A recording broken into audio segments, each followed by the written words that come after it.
Number 5. Assunta Ortega was a 12-year-old girl who was adopted by a Spanish family who rescued her from China. Her newfound parents were Alfonso Campora, a well-respected journalist, and Rosario Ortega, a lawyer. At the time of her adoption, her parents were separated, though they decided to raise Assunta together. The girl soon proved to be extraordinarily intelligent, excelling in studies of music, ballet, and even started her own blog that was written in English, a language that she learned almost fluently as a young girl. Though Assunta's future took an unexpected turn when her parents reported her as missing in September of 2013. By the following day, her body had been recovered near a railroad track just a few miles away from the family's home. It was found out that she had passed away after overdosing on sedatives. After this fact came to light, both of her parents were arrested and charged with suspicion of involvement in her passing. Though just a few months prior, in July of 2013, Assunta sent a text message to one of her friends, informing her that she believed her parents were attempting to poison her, stating that they kept trying to feed her a white powder. She later confessed this to a music teacher as well. It was later found out that on that exact same day, her father had purchased 50 doses of Orfadol, a powerful sedative that was used to treat anxiety disorders.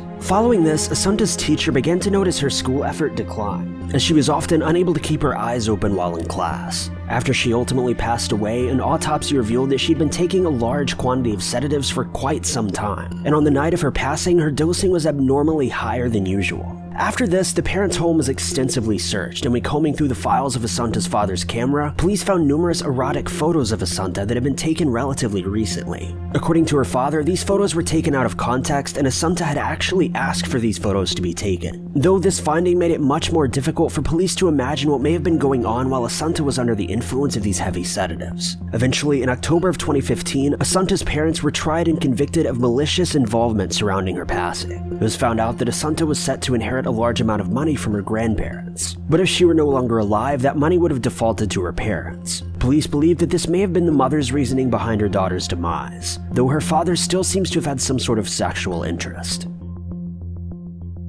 Number 4.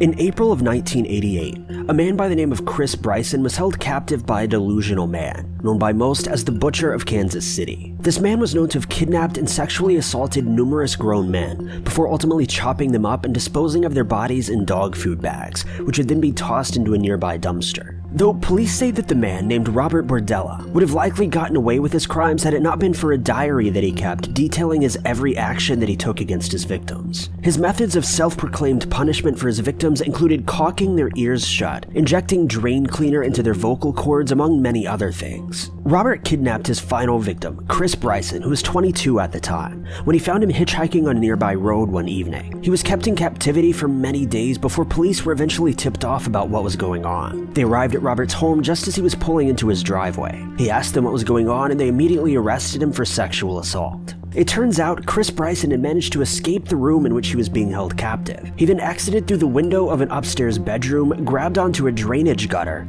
then eventually worked his way down to the lawn below, ultimately fleeing to a neighbor's house and phoning the police. Investigators then began to search Robert's house and property, at which time they found numerous human skulls, as well as bones that had been buried in his backyard. Robert eventually pleaded to his involvement in the passing of upwards of 7 men, whom he referred to as play toys.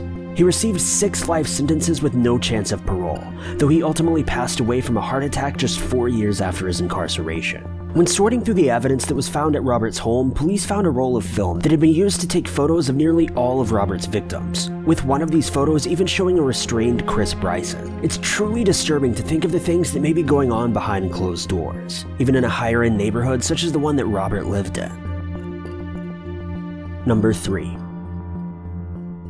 In 2013, a man by the name of Anton Orlov was cleaning a camera which he'd purchased at an antique store just a few days prior.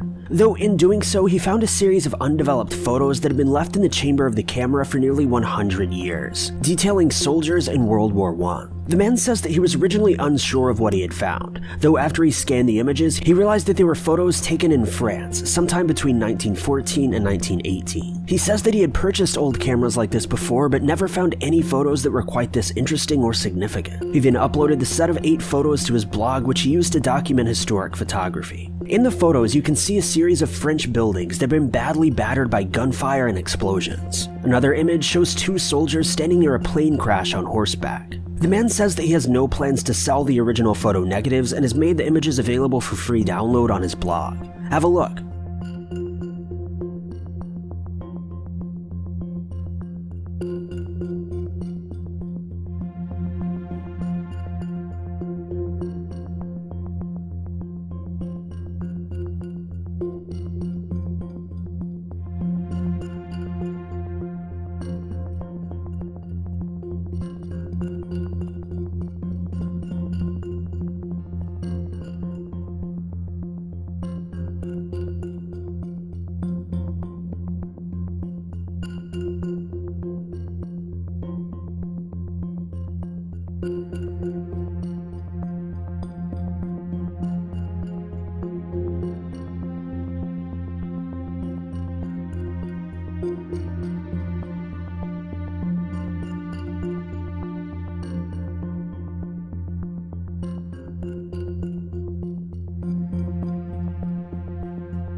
Number 2.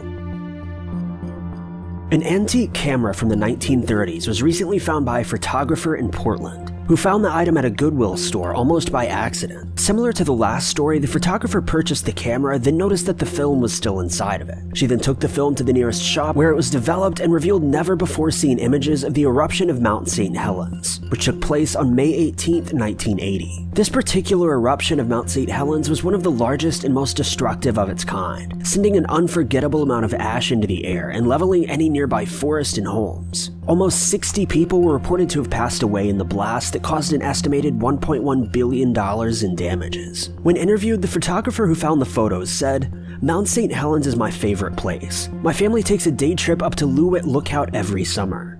It feels almost sacred there. So when I realized my found film had images of the eruption, it felt like it was meant to be. Also, I was curious how anyone could have shot these images of the eruption and not run immediately out to get them developed, instead leaving them in the camera and somehow forgetting about them for over 37 years. After publishing the photos in a local newspaper, the original owner of the camera came forward and claimed ownership of the camera as well as the photos. Even though the photographer and film collector had rightfully purchased the camera from a local Goodwill, she agreed to hand it and the photographs back over to the original owner. Number 1.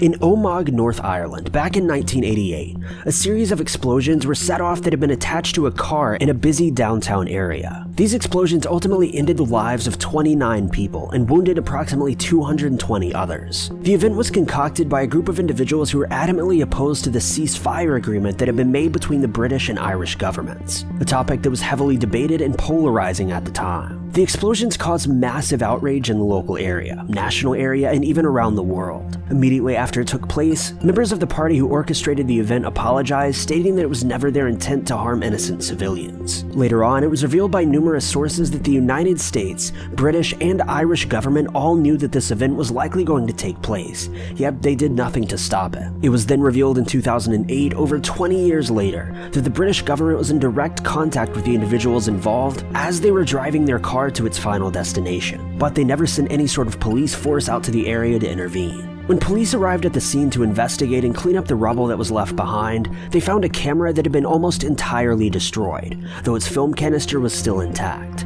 The film was then sent in to be developed and revealed the photograph you see on screen, showing a man and his son standing next to the car that would become engulfed in flames just minutes later. Thank you guys so much for watching. If you liked this video, be sure to click that like button. Also, don't forget to subscribe and click that notification bell to keep updated with our videos.